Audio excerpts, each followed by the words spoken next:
I stood frozen in the doorway of my parents' lavish Bellevue mansion, the glittering lights and elegant laughter making my head spin.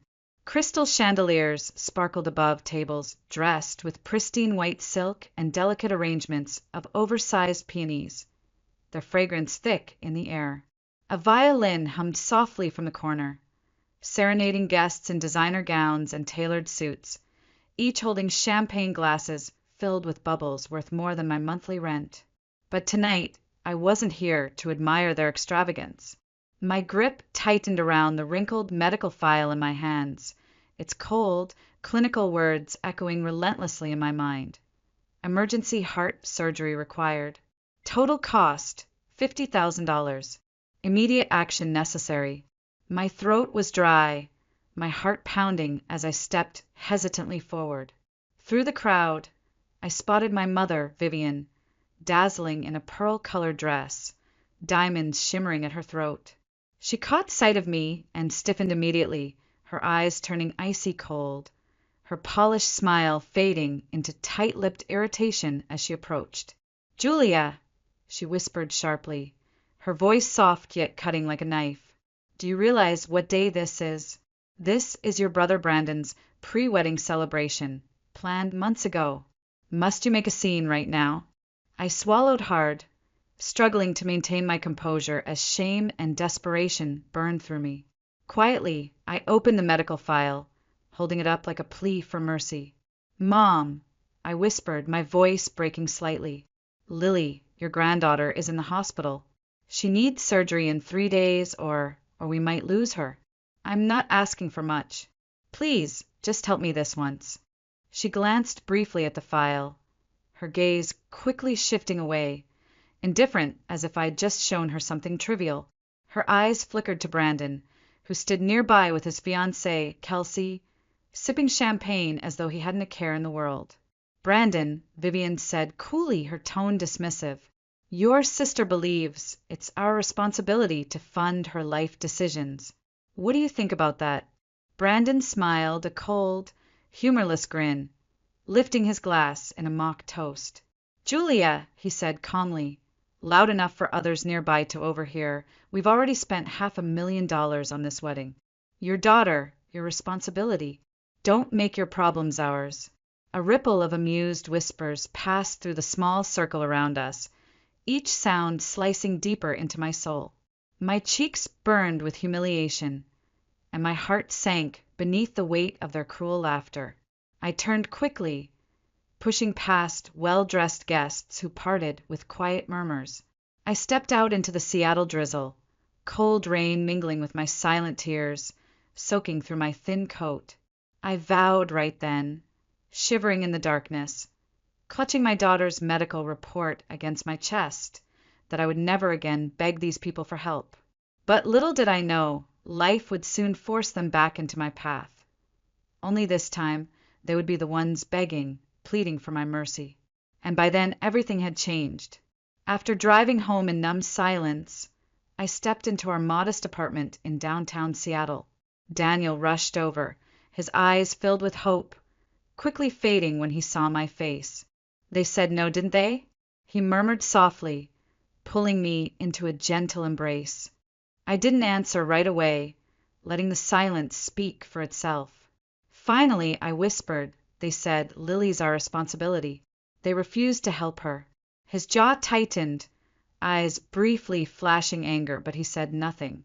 He simply held me tighter, grounding me when I felt like I might collapse under the crushing weight of despair. That night, sleep was impossible. Every time I closed my eyes, I saw Lily's pale face, her fragile body lying motionless on the hospital bed. Her heart was weakening day by day, each moment precious and slipping through her fingers like sand. In the dim glow of my phone screen, I watched the numbers. We'd managed to gather barely half of the $50,000 we needed. Every penny counted, but we were still painfully short. By morning, our desperation had driven us to a harsh decision. Daniel listed our old Honda for sale, the car that had taken us on countless road trips, holding precious memories within its scratched paint. I sold my work equipment, my design software, my drafting tablet, leaving myself with just the bare essentials. We stripped our home bare, willing to sacrifice everything for one chance to save Lily's life. But it wasn't enough. Sitting on the floor of the empty living room, staring blankly at the walls, I started researching high-interest loans, dangerous, desperate decisions I knew we couldn't afford, but my heart left me no choice. That was when Daniel's parents, Elaine and George, arrived unannounced. They walked slowly through our now empty home, their eyes soft with understanding. Elaine knelt beside me, gently taking my hand, her eyes filling with quiet determination. "Julia, listen to me," she said softly, squeezing my hand reassuringly. "George and I discussed it last night. We're selling the house." My heart stopped. "No, Elaine, you can't." She gently silenced my protest with a shake of her head. "Julia, it's just a house, just walls, just bricks. Lily is our granddaughter. Nothing matters more than her life. We'll manage somehow, renting a small place. But Lily, she only has one chance." My vision blurred with tears, gratitude mixing painfully with shame. Elaine and George weren't wealthy people. They'd lived modestly their entire lives. Yet here they stood, willing to sacrifice their only security without hesitation. I couldn't speak. Instead, silent tears streamed down my face, landing on Elaine's gentle hands, hands that had always comforted Lily, knitting sweaters, baking cookies, never hesitating to love her fully, even though we weren't connected by blood. Within days, the money was secured, and Lily underwent surgery. Those hours of waiting were the longest and darkest of my life. Daniel paced anxiously beside me, his hand clutching mine as we prayed silently. Finally, when the surgeon emerged with a tired smile and the words, "The surgery was a success," my knees gave way. Daniel caught me, holding me steady as relief poured through us both, washing away months of fear and desperation. Yet, as we stood together, watching Lily sleep peacefully, I knew my journey wasn't over. The people who'd abandoned us, who'd chosen extravagance over empathy, luxury over love, had shown me clearly who they truly were. From this moment forward, I swore never to forget, not out of bitterness, but to honor those who had given everything, while those bound by blood had given nothing at all. And soon, without even realizing it, I'd begin building a life powerful enough to ensure I'd never need their help again. After Lily's surgery, life didn't magically turn easy. The financial strain had drained us completely, but instead of breaking me, it ignited something fierce within. I woke up early each morning, before the Seattle sky turned from dark velvet to a muted gray, pouring every ounce of energy into my design studio, Lily Space. I wasn't just designing spaces anymore. Each project became personal, a testament to resilience, a quiet promise whispered to myself late at night. I would never again depend on those who turned their backs on us. Months passed swiftly, each filled with sleepless nights and endless meetings. I took jobs that were risky, challenging, projects no other designer dared to attempt. Slowly, my reputation grew, whispered from client to client, spreading beyond Seattle's borders. Local media picked up my story, first praising my designs, then curious about the woman behind them. One rainy Thursday afternoon, a producer from a popular local TV station called. She'd stumbled upon my story through social media. A mother once rejected by her family during her darkest hour, now an inspiring entrepreneur reshaping the city's most neglected spaces. "Julia, people need to hear your story," she urged gently. "Your journey is powerful. You could inspire others who felt forgotten or abandoned." At first, I hesitated. The wounds from my family's betrayal were still raw, hidden beneath carefully built walls of determination. But as I watched Lily playing happily in our small backyard, laughter ringing bright in the evening air, I knew I couldn't remain silent. My pain could become someone else's hope. A few weeks later, I sat nervously under bright studio lights, camera lenses trained steadily on me, as the host asked gently, "Julia, tell us what inspired you to build Lily Space Studio." I took a deep breath, my voice calm yet strong, my gaze fixed on the camera as though speaking directly to every person watching from behind screens.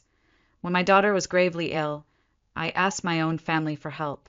They chose their $500,000 wedding over saving her life.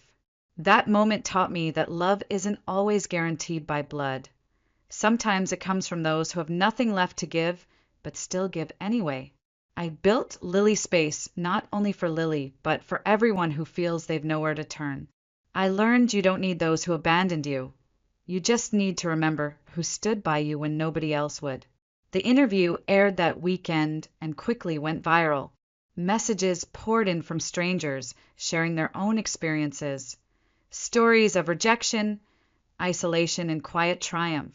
But among the messages of gratitude and hope, something else happened, something I hadn't fully expected. People quickly connected the dots. They uncovered the identities of my parents, Vivian and Richard Bennett, prominent figures whose business depended heavily on maintaining their flawless public image. And of course, Brandon, the golden boy who once proudly displayed his $300,000 engagement ring online, boasting of extravagance while casually rejecting the life of his own niece. Soon their meticulously crafted image shattered, falling apart piece by painful piece. The outrage spread swiftly through social media, hitting the headlines of gossip websites and local news. Within days, Brandon's fiancée, Kelsey, publicly ended their engagement, condemning him openly with a single viral post. A man who can laugh while a child fights for life isn't a man worth marrying. Their reputation crumbled, along with their finances and pride. Yet, even as I watched from afar, I felt no triumph. Instead, a quiet sadness lingered, a reminder of how deep the wounds of family could run. I had rebuilt my life, not from bitterness, but from sheer determination to never depend on them again. But life has a cruel sense of irony, and it wasn't long before my phone rang, the caller ID showing a number I never thought I'd see again. My mother's voice, once sharp and unyielding, was now fragile, trembling softly through the receiver. "Julia," she whispered hesitantly, I never wanted to bother you again, but we're losing everything. Please, can you help us?" I closed my eyes briefly, absorbing her words, feeling a lifetime of emotions flood my chest. The tables had finally turned, and now, in this moment of quiet reckoning, the choice was mine. The meeting room at Lily Space Studio was bathed in pale, winter sunlight streaming through large windows overlooking Seattle's mist-covered waterfront. Everything around me was polished and elegant. The minimalist decor, modern artwork, even the carefully arranged fresh flowers in delicate glass vases. This was my world now, a far cry from the vulnerable woman who once stood begging outside a mansion door. On the polished conference table in front of me sat a sleek black briefcase containing exactly $200,000, the exact amount my parents had asked for. I'd withdrawn it from my own savings, fully prepared to give it to them, though even now, doubt gnawed relentlessly at the edges of my resolve. At precisely noon, the office door opened, and my parents stepped quietly into the room. My breath caught at the sight of them, barely recognizing the proud figures who once looked down on me. Richard, once towering and confident, appeared diminished, his shoulders stooped, his face lined deeply with worry and shame. Vivian, once impeccably elegant, wore a coat clearly outdated, her dark hair threaded heavily with gray. They hesitated in the doorway, unable to meet my eyes as they approached, and slowly took seats opposite me, silence hanging heavy between us. Finally, I broke it softly. "How are you both?" My voice sounded distant, surprisingly calm even to myself. Vivian glanced briefly at me, eyes quickly shifting downward as if afraid of the truth they might reveal. We're managing," she whispered. "Thank you for agreeing to see us." Richard cleared his throat awkwardly, finally looking up at me. His eyes, once cold and critical, now carried the weary weight of a man who'd lost everything, including his dignity. "Julia, we have nowhere else to turn," he began hesitantly. I made mistakes, so many. I risked the business to maintain appearances, and I lost everything. This money, this is the only thing standing between us and complete ruin." He paused, gathering courage. "I know we have no right to ask you for anything. You owe us nothing, especially after what we've done. But we're desperate. We're asking not as your parents, but simply as people who've hit rock bottom." My gaze drifted slowly toward the briefcase on the table between us. I reached out, gently tracing its smooth surface, memories flooding my mind. The humiliation at Brandon's celebration, the icy dismissal, Lily's fragile breaths in the hospital bed. Each thought sharpened my resolve, reminding me exactly why I was here. "Dad," I began quietly, "when Lily needed surgery, I begged you for help. I would have paid back every cent. I would have done anything. Do you remember what Brandon said? Your daughter, your responsibility. And Mom, do you remember your words? Family doesn't mean sacrificing yourself for someone else." Vivian flinched visibly, her head bowing further in shame. "I haven't forgotten," I continued softly. "Yet here you are, asking me, the daughter you rejected, to sacrifice for you." A heavy silence filled the room. Finally, I opened the briefcase, the neatly stacked money revealed beneath the dim sunlight. "I thought about turning you away," I admitted slowly, feeling their tense gazes fixed on the cash. "But I won't become like you. I won't measure life in transactions. This money is yours." Richard's shoulders sank with relief, but Vivian's eyes widened with disbelief. My voice steadied, growing firm. "But understand this clearly. The moment you take this money, our relationship ends. This is not forgiveness. This is closure. You taught me family doesn't sacrifice for each other. But today, I'm proving you wrong. I'm sacrificing not because we're family, but because I refuse to be the same as you." Richard opened his mouth to respond, but couldn't manage a single word. Vivian reached out hesitantly, her fingers trembling as she closed the briefcase, tears gathering in her eyes. Slowly, they rose from their seats, silence lingering heavily in the air. Without another word, they turned and walked toward the door. Neither looked back as the door softly clicked shut behind them. For a long moment, I sat motionless, letting the stillness surround me. Finally, I released the breath I'd been holding. I'd imagined this day countless times, expecting satisfaction or perhaps sorrow. But now, alone in this bright room, all I felt was a quiet, profound calm. The final chapter had closed, not with drama, not with anger, but simply with the quiet dignity of knowing I'd chosen a path that was uniquely my own. Yet, deep in my heart, one question lingered. Would I ever see them again? And if so, could I ever truly forgive? That evening, I sat quietly on the sofa at home, watching through the window as the Seattle skyline gradually faded beneath a curtain of soft, silvery rain. Lily lay curled beside me, breathing gently in her sleep, her tiny fingers wrapped securely around mine. Daniel entered silently, gently sitting beside us, his presence steady and reassuring. "I heard what happened," he murmured softly, gently brushing a strand of hair from my face. "You okay?" "I'm not sure," I whispered truthfully, feeling a quiet heaviness in my chest. "I gave them the money, Daniel, but I also gave them my goodbye. Was I too harsh?" He shook his head slowly, pulling me gently against him. "You did what was right, not easy, but right. You showed more compassion than they ever did." A quiet knock on our door interrupted our conversation. Elaine and George stepped in, Elaine carrying a tray of homemade cookies, George with a warm smile that instantly brightened the room. Elaine carefully placed the cookies on the table, taking one long look at Lily, and then turned toward me. "Julia, dear, you look exhausted. You did the right thing today, you know," Elaine reassured gently. "Sometimes letting go is the bravest thing we can do." I met her gaze, warmth spreading through my chest, grateful beyond words for these two gentle souls who'd always stood beside me. Elaine reached out and squeezed my hand, her touch reassuringly firm. George nodded softly, eyes shining with quiet pride. "We couldn't have asked for a better daughter-in-law," he said warmly, his voice gentle.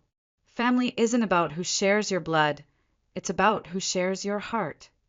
His words resonated deeply within me, washing away the last traces of uncertainty I'd felt. We spent that evening surrounded by warmth and quiet laughter, a simple joy I'd learned to treasure. When Elaine and George finally left, the house felt lighter, calmer somehow, as if a lingering shadow had finally vanished. Days turned into weeks, and life slowly found its rhythm again. Lily thrived, growing stronger every day, her laughter filling every corner of our home. One evening, as we sat around our kitchen table, Lily climbed into my lap, gently placing her small hand against my cheek. "Mommy," she said softly, her wide eyes serious, "last night I dreamed you were a superhero. You flew into the sky and saved me. I wasn't scared anymore." Tears filled my eyes as I held her close, her words touching something deep within me. Daniel smiled gently from across the table, his gaze filled with love. "She's right, you know," he whispered warmly. "You've always been our superhero." I smiled back, shaking my head slightly, feeling a quiet, powerful strength blossom in my chest. I wasn't extraordinary. I was simply a mother who'd faced impossible decisions, a daughter who'd learned painful truths, and a woman who chose to rise above bitterness. Months later, I quietly tracked down the new owners of Elaine and George's beloved home, the very home they'd sacrificed without hesitation to save Lily's life. After weeks of careful negotiation, I managed to buy it back, never breathing a word about it until Elaine's birthday arrived. That afternoon, as we walked together toward their old street, Elaine paused, confusion clouding her face. "Julia, dear, why are we here?" I gently placed the keys into her trembling hand, watching comprehension slowly dawn in her eyes.